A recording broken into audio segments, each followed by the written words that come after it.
welcome to a special edition of Past Week, Next Week, starring Paul. Chris isn't here, Boogie, Texter, all busy this weekend, but we want to have a quick update for you. It's a solo adventure. Yay!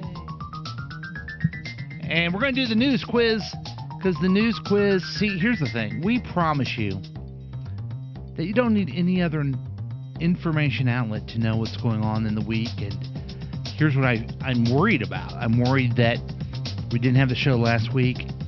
We didn't have a show this week. And so you won't know what's going on. But luckily, with this little pop-in show, you will. Here's a news quiz, where we ask the questions, we tell you the answers, and you find out if you are up to date with what's going on in the world. And it comes from Slate. It's very simple questions, and I can't even remember the last time we got them wrong, except last week. So let's start the quiz. Let's start the quiz. We do the top 5 quiz, and we count them down for you because, I don't know, I guess that's what they do in radio. Number 5. Lebanon is on the edge after at least 12 people were killed Tuesday when thousands of which devices belonging to members of Hezbollah simultaneously exploded across the country. And I know that the answer is, well, actually, okay, there it is. Pagers. That's right. Pagers. Yeah. So that was kind of interesting. A second round of explosions of hundreds of booby-trapped walkie-talkies on Wednesday killed at least another 25 people. Hezbollah was blamed Israel for the assaults. Of course, Hezbollah is a terrorist organization. This is a very clever and almost Batman-esque movie way of getting the villains just with their oldie-time pagers and walkie-talkies. You know they're sitting around saying, we can't use a regular phone. We have to be clever with old technology, and they figured out how to blow them up. So that's the way to fight terrorism. And hopefully after this, once they figured out that those have been blown up, then every bit of peace in the Middle East will happen. Number 2. Okay, go to the second question. The second question is, TikTok argued a federal appeals court against a U.S. government law. Tries again. Take 2. Have that cut out. Okay. TikTok argued in a federal appeals court against a U.S. government law forcing it to separate from which China-based parent company by January 19th or face a federal ban. And that is called ByteDance. ByteDance is the name of the Chinese-controlled company that owns TikTok. Now, I'm a mixed mind on this because I think people should have the freedom to just do things, but I think it really is controlled by China, and that is scary. But more than that, it sucks out all the time I have. I watch TikTok videos nonstop. They better be pro Taylor Swift. They better be pro Chiefs. They better be pro Kamala Harris. They better have, quite a bit of things about superheroes. And they need to have a lot of dancing. That is, I just described to you my life. We do a big, why I'm describing my life to you, we do a big segment, what's been going on. And I should just repeat this over and over again. That's what I've done with most of the time in my life. It's TikTok. And if they ban it, I'm going to be okay. I'll have to figure out something else. And also, there'll be another app that I could completely waste my time and use as an excuse not to do productive things like, I don't know, get in shape, eat right, or perhaps interact with my family. Number 3. See what the next question is. Which supporter of Donald Trump posted on X, no one is even trying to assassinate Biden/Kamala, followed by an emoji of a face with a raised eyebrow.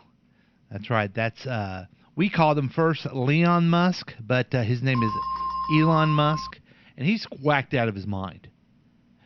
And what's so interesting about this guy, the richest guy in the world, is how bad of a business person he is.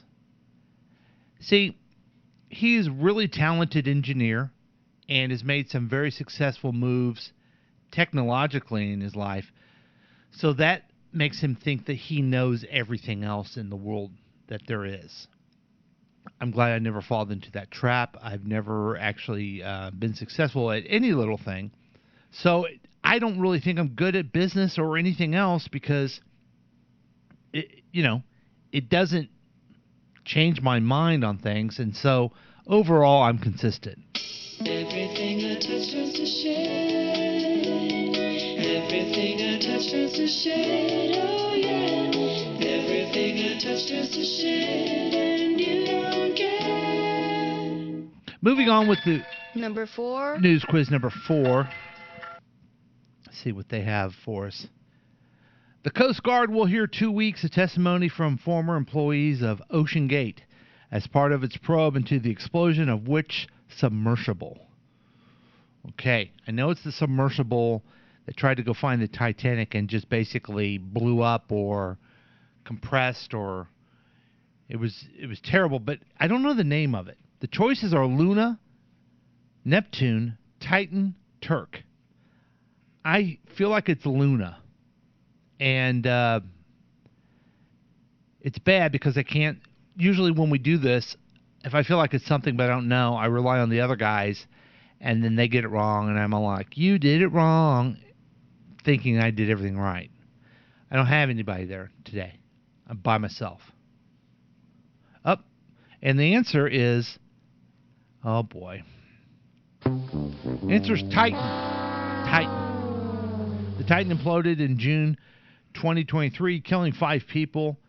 Its tail section was located near the wreckage of the Titanic. So Titan, Titanic. I should have remembered that to get that right. That's the only reason I would even need to know that. There's no other reason to know that. Except if you're doing the Slate News Quiz. And number 1. Okay, so I've gotten 3 right. I've lost 1. Let's go to the last question and see how I do. Which rapper was arrested by federal agents Monday night at a Manhattan hotel, which after was indicted by a grand jury? And the answer on that is Sean Diddy Combs. Sean Diddy Combs. They wouldn't even give him bail with all the stuff they have against him. So it looks really nasty, really bad. I think his only defense is that he's going to have to say, I told you I was a bad boy for life. It's worth a try. It's worth a try. So that is the news quiz. And really the news quiz is the major part of the show.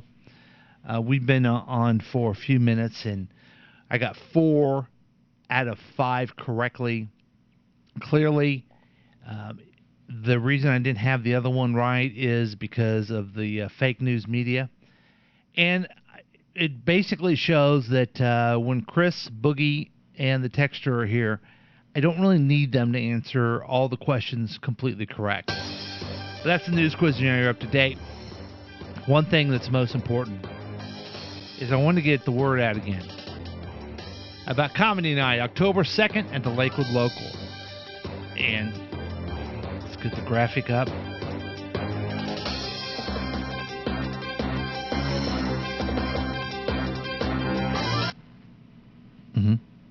Yep, Comedy Night graphic. It's coming, and here it is. Kansas City's premier comedy competition is called Casey's Got Funny. Wednesday, October 2nd, 7:30 p.m., Lakewood Local, 811 East Lakewood Boulevard, Lee Summit, Missouri, brought to you by KCTK Radio. And we already have so many comedians have signed up. I'm pretty excited. I'll give you kind of a partial list to get you excited on this. Chris Harvey, featuring Brian, Megan Lavoda, Paul Lavoda, Norm Dexter, Brady Willis, Dan Ranmeth, and much, much more. They're going to win fabulous prizes, and it's going to be a good night for all. It was specifically chosen. It's not a football night, so Wednesday, October 2nd, kind of get ready into that fall thing. Come out and have some comedy. Enjoy the delicious food at Lakewood Local, the great service, some of the drinks, and have yourself a good comedy show. The winner will be this year's Casey's Got Funny champion, and they can just walk around and act like they did something darnly amazing. We're gonna try our best to broadcast it on KCTK Radio, so if you have the app, you can actually listen to it, but we'd prefer you to be there. We have a lot of close friends that listen, and we want to see you. It is an official KCTK Radio listener event. I need to mention that, so if you're a listener, you're required to show up. If you didn't know you're required, the minute you push the app or said okay to any of the Facebook Live stuff, that shows that you are contractually obligated to show up and participate in comedy. So we're excited about that, and we want to make sure that you show up again. Casey's Got Funny stand-up comedy competition, Wednesday, October 2nd, 2024, 7:30 p.m. at the Lakewood Local. Everyone knows where that is, but if you don't, it's at 811 East Lakewood Boulevard in Lee's Summit, Missouri. So I hope you're having fun. I hope that this helped you a little bit, taking care of what you need to know when it comes to different things that since the show hasn't been here, but I think this should be helpful to you to keep you going throughout the rest of the week. It's going to be a big week. I guess I could do that, tell you what I'm doing for the rest of the week. It's exciting, and that's it. That's all. I got nothing. So that is the fun show. So thanks for showing up and listening. Whew. Past week, next week, one shot solo with Paul. No Chris, no Boogie, no Texter, no Brian. Gilly's not even down here. But we're glad you showed up. Thank you. This has been a KCTK production, produced by Paul Lavoda. If you want more information about this content, then you have some real weirdness going on. You can always check out KCTK Radio on Facebook. Listen to live programs at kctk.radio12345.com. Yes, and that is on the World Wide Web. Thank you.